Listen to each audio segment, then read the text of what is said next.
Hi everybody, I'm Jennifer Kidd. I'm from the Department of Teaching and Learning. First of all, it's great to hear Charles talking. I think they need to do this for us faculty as well, because I'm like, oh yeah, great idea, wonderful idea. So I think we all continue to learn and make mistakes and figure things out as we go. So certainly we don't have all the answers. But I have a quick little survey. Here you go. Raise your hand if you enjoy grading student work. Oh, you me? Okay, good. Yay, power out. Okay, for most of us, this is not a pleasurable activity. Most of us really don't enjoy grading as a chore that we have to do. And I know Beth Bensalette was here. She talked about setting up little bribes, like make a glass of wine after I grade 4, or chocolate after I grade another 4. So for most of us, this is a tedious process. So what I want to talk to you today about is peer review and how you can take some of that workload off of yourself and shift it to your students and not feel guilty about it. Okay, that's the good part, right? So teaching students to give, meaning to give feedback, and to receive feedback. So how to use peer review in your teaching. So first of all, you might be skeptical. Does peer review really work? Well, there is quite a body of research that supports peer review, that says there are benefits for both reviewers and reviewees. That it's getting feedback, and I know feedback was mentioned earlier, is one of the top influences for student achievement. So when your students find out whether they're doing well or not, whether it's from a clicker question or a comment that you've written on their essay, they're going to do better on the next assignment. So lots of research supporting it. And one thing that's come out in the research on peer review recently is how beneficial it is for the reviewer. And so this is, remember I said you're going to use peer review and not feel guilty about it? Okay, the not feel guilty about it is because when your students engage in reviewing each other's work, they are learning, right? That is a beneficial process for your students. So when they say, well, why do we have to grade each other's papers, or why do we have to do this, right? Because it helps you. Because you learn more, actually, from reviewing other people than you learn from people reviewing you, right? So numerous studies recently have found that to be true. So again, guilt-free for you, right? They're helping you give feedback to your students because that process of giving feedback is helpful for them. Okay, so there are lots and lots of variations in peer review, and I'm not going to be able to talk about all of them in the, I think, negative 5 minutes that I have for my presentation. But there's lots of factors and variables that you can consider. First of all, are you doing this just to give students feedback? Are you actually having students grade each other's work, and you're going to put those grades into your grade book? What tools are you using to support your process, if any? Are you having students rank each other? Are they rating work based on a set rubric? Are they just filling out a rubric? Are they making comments? Is it anonymous? Are you doing it multiple times? Are you grouping students? All of these different factors are things that you can consider in peer review. What I'm going to do is show you a couple things and a couple suggestions that I have for you in all of these different variables that exist. So first of all, a couple of the different tools that you could potentially consider. Most of us have used Google Docs, Google Drive before. You're familiar with Google Drive. So Google Drive is a nice tool for peer review because students can mark it up, they can edit documents, they can leave comments in there. You can have multiple students go in and review the same paper, and then you can see different names will show up. So Google Drive is a nice tool to use, and I can give you some examples if we have time at the end. This is just a quick screenshot. There are lots and lots of commercial products out there that can help with peer review. If you're an expert and you're doing a lot of peer review in your class, this might be something to look into. Otherwise, I'm not sure. I would recommend using any of these other systems that are out there, even though I actually work with a lot of folks that develop them. Expertise is one from NC State, and I actually work with the folks from there. But unless you're really into it, I would just maybe start with something a little simpler. You can do peer review in Blackboard. I also don't recommend this. The peer review tool that's in Blackboard is kind of a nightmare. It's not very easy to use, not very user-friendly. I can show you, I've got a tutorial if you're interested, but it wouldn't be one of my top recommendations for you. So I would recommend Google Drive, though, and I do recommend the file exchange in Blackboard. So if you've ever gone into Blackboard, you can create groups in Blackboard.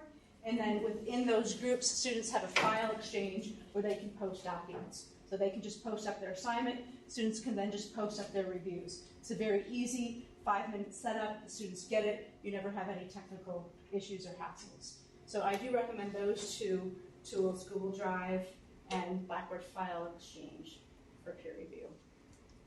Okay, tips and strategies for you if you want to try this.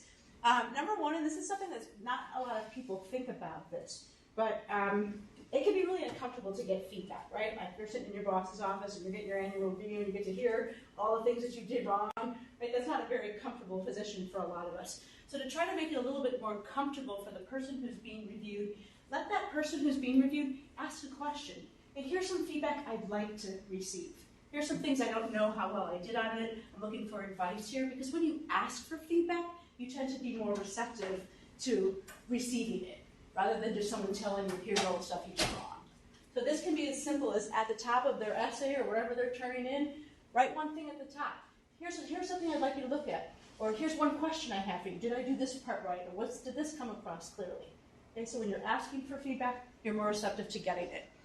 Okay, your reviewers, have them use a rubric. We'll talk a little bit about that in a second, and make comments. So just using a rubric, not quite as effective. People tend to ignore scores, but the comments, sometimes people just have artificial comments, superficial, comments, and they really don't get deep into looking at the criteria of the assignment. So if you have students both use a rubric and provide comments, that's better. Okay, teach your reviewers to give good feedback, and I'm going to give you a little mini lesson on that. It'll be about a minute long. Use some sample assignments in the beginning. So before you start your project or your assignment or your essay or whatever it's going to be, pass out to everybody 2 samples. Have your students grade those samples, and then students love to do that. The student's terrible, they go through and they grade it, right? And I'll tell you, they will be way more harsh than you were ever on those original papers, right? I'm like, well, I thought they were pretty good. Students like, no, it's terrible, right? You know, they will find all of these different mistakes, but that gives them practice using the rubric that they're going to be graded on. It also gives them some practice giving feedback and evaluating. Okay, then you can talk about, well, what was good about this one paper, what was not so good about the other paper. And then you can kind of begin to calibrate your students, right? Okay, well, what score would you have given it? And what I find with my students at this point is they're like, well, I'd give it a B. Well, why would you give it a B? Well, it just seemed like a B paper. Right? So, well, let's look at the rubric, right? Let's look at the criteria for B. Did they actually meet those requirements? And they're like, oh, right? And they're not tuned into that. They're not paying attention to, well, what are the criteria there, and did my students actually meet them or not meet them? Okay, so when you go through that calibration exercise, it tends to be pretty powerful and helps students understand, you know, first of all, what's expected of them in the assignment, and then also how to use and apply a rubric. Okay, and I'll show you about the good feedback in just a second. Then we have to do the other part, teaching authors to receive feedback. So give authors a chance to let their reviewers know whether the feedback they received was helpful or not. That review you gave me? Yeah, that made me just want to go home and cry. The review you gave me? That was really helpful. It was specific. I knew what to do. I felt motivated. I'd go back and make those changes. Don't ever review me again. No, I'm only teasing. But right, when you give the author that chance to let their reviewers know, that's actually helpful for the reviewers, because then they know, well, maybe I was a little bit too harsh, you know, or maybe I wasn't very specific. And so that gives some agency to the authors. Okay, then have I think this was mentioned by somebody else, have the authors reflect on the feedback they received. Maybe go through those comments. Are you going to use that or not use that? Why? Right? And then, I think Beth told you this, right? Have them document or summarize what are the things that they changed. How do they actually apply their feedback? Because so many times I see students go through a peer review process and they've changed nothing, right? Charles, they turned in that exact same paper that they turned in before. You're like, what did we just do, right? We just went through all this work and you turned in exactly what you had before. But if you force students to actually document changes, then you might actually find some revisions. Okay, here's your little 1-minute lesson on how to teach students to give good feedback. And this is from a book, and I show it to my students and they laugh at me because it's so old. It's like 1980, that's like hundreds of years old now, right? So here's 2 examples. In this example right here, we'll see the mom, and she's using evaluative feedback. In the second scenario, she's using descriptive feedback, but there's a real big difference between the 2. So in the first cartoon, the mom walks into the little girl's room and says, "You cleaned your room. What a good girl you are." Okay, she's evaluating, right? She's making a judgment. You're a good girl. You cleaned your room. And so the little girl's like, "Well, I'm not so good. I just have some toys under the bed." Right? That's the daughter's reaction. Okay, but the second one is really different. The mother walks in. She doesn't evaluate. This time she describes, right? I see a lot of work has been going on in here. All the blocks are back on the shelf. Every record is in his jacket. See, right? Okay. And every single marble has been picked up. She didn't evaluate, did she? No, right? She described what she saw. And now it's up to the little girl then. Oh, wait, hold on, right? She says one more thing. She says, it's a pleasure to walk into this room. And I like that because she's talking about her own reaction. Okay, when you teach students to give feedback, don't have them shy away from that. Honestly react. If this part really was boring for you, this part really caught my eye, this was really interesting. Having your own genuine reaction to a piece of work, that's good feedback. Okay, so it's a pleasure to walk into this room. But again, that's not an evaluation. That's her talking about her experience. Right? So she's described what she saw, talking about her own kind of feeling, and then it's up to the daughter to do the evaluation, to do the judgment. Based on this information you've given me, I really know how to clean up when I want to. Right? Because ultimately, this is what we're teaching our students to do. We want our students to assess themselves. Okay, we're giving them some information. Here's some data. Here's some information. Now you assess yourself. How did you do? Right? Based on this information, whether it came from us or our peers, you're making the evaluation. You're making the judgment. Okay, so this is a great little quick, 1-minute lesson that you can give your students in how to give good feedback. Effective feedback lets students assess themselves. Doesn't necessarily tell them what to do, but it helps them understand where to make improvements. And then you can give them a formula. This is the formula that I give my students. So when you're giving feedback, you first describe what's there. I saw this. I didn't see that. There is this. There isn't that. So instead of, I would say, look, and don't use any words like good, great, right topic, good support, right? We tend to use those evaluative words. Don't put those evaluative words in there. Instead, describe what was there. And don't say you did this or you did that. Instead, say, I see this, or there isn't that. Right? Okay, now you're using more descriptive language, right? Like the I see all the blocks back up on the shelf. Okay, then talk about why is that important? How does it relate to the performance criteria? How does it relate to the items on the rubric or the learning targets? And then provide specific, not general, specific information to help improve the work. So we'll do real quick here. You have great ideas and organized your paper well. So do you think this is good feedback, bad feedback, or here's your sliding scale? Somewhere in the middle. Let me see your thumb. Vote right now. Give me some feedback. Is this good feedback, bad feedback, or somewhere in the middle? Come on, vote. Where's your thumb? What do you think? Okay, I think this is not so good feedback. Why? Because you have great ideas. Which of my ideas are great? Why are they great? Right? You don't tell me anything specific here. Right? I don't really know which ideas were good, or this is just praise. And organized your paper well. Okay, what about my paper was organized well? How did I organize it well? Did it have, headings that came out really clearly? Did my headings correspond with my introductory paragraph? What was I doing that created that organization? Then I know what to do again next time. But we give this kind of feedback all the time, right? Great ideas, good organization. It really doesn't tell the student anything. Okay, in this example here, I noted a couple of instances where your opinion is presented as factual information. Using phrases like, in my opinion, or I think, will help differentiate your opinion from fact, thereby adding credibility to your paper. What do you think? Is this good feedback, bad feedback, or somewhere in the middle? Where's your vote on this one?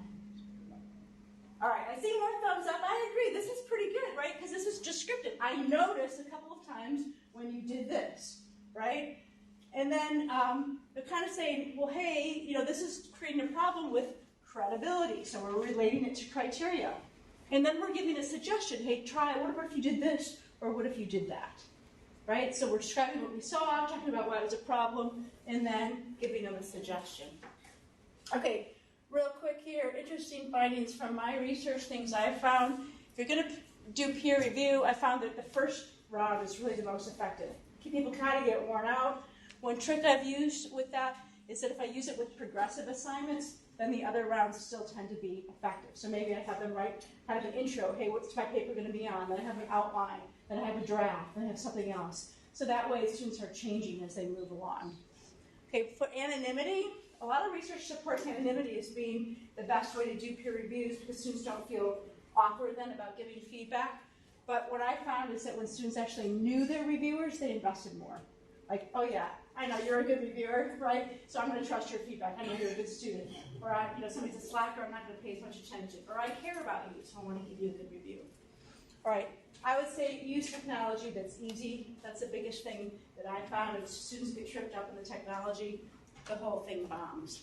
All right, I know you guys are, we're short on time, so let me see what I can skip over here. Students get annoyed with slacker peers, so assign multiple reviewers so nobody gets stuck with just a bum student. Have them do that reflection. Hand-holding's a good idea. This is great. I had the rose-colored glasses on the dog. I did a project with fellow faculty all in different departments here at ODU, and all of them really found that peer review was helpful. This was actually from one of the engineering faculty. So we did engineering, education, English, biology, and everyone found it was beneficial for their students. I don't think we have time, so I'm not going to show you the examples here. Because we're trying to get out in 3 minutes. And I'll make all this information available in that drive as well. So Helen, you can